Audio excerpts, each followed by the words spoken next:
Kaixo lagunok, zer moduz?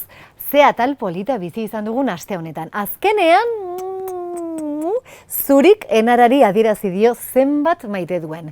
Eta polita ezagutu ditugun abestiak. Baietz, goazen errepasatzera, 1, 2, 3, 4, goazen! Ai, zuri, azkenean zer eta basakabin maitemindu zaigu lehendabiziko aldiz. Demoraldi osoan zehar, behin baino gehiagotan entzun dugu abesti hau, baina oso osorik enarak eta zurik horrelaxe kantatu dute. Dantzan, dantzan, muxuen ondartzan, Notre Dameko plazan. Dantzan, dantzan, oi zen momentu polita eman diguten enarak eta zurik aste honetan. Paris izeneko abesti hau justu Izaro artistarena da, eta bere azken diskoan sartu du Limones en invierno izeneko horretan.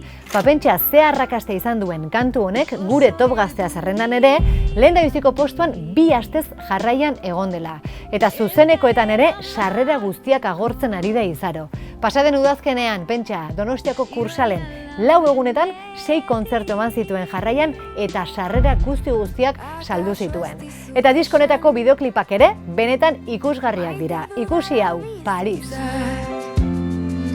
Zure begietan egiten duen isla, dantzan, dantzan, muxuen ondartzan Notre Dame. Eta aste honetako ataleko beste protagonista bat Eider izan da. Denboraldi guztian ze buruhausteak izan dituen bere performancearekin. Azkenean lagunen laguntzarekin hauxe lortu du.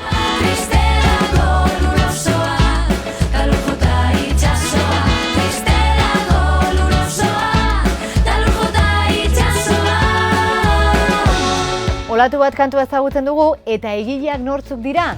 Untza taldekoak.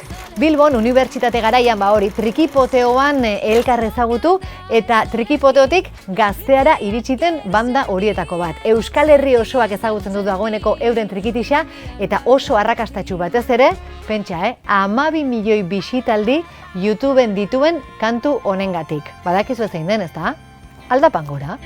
Aldapan gora, pausorik pauso, aldapan bera, auzorik auzo, gaztaina ondo tapago, eskultura raro, kaleak edo mendiak zergatzen gaitu gehiago. Aldapan gora, ze ondo bukatu dugun aste honetako ere.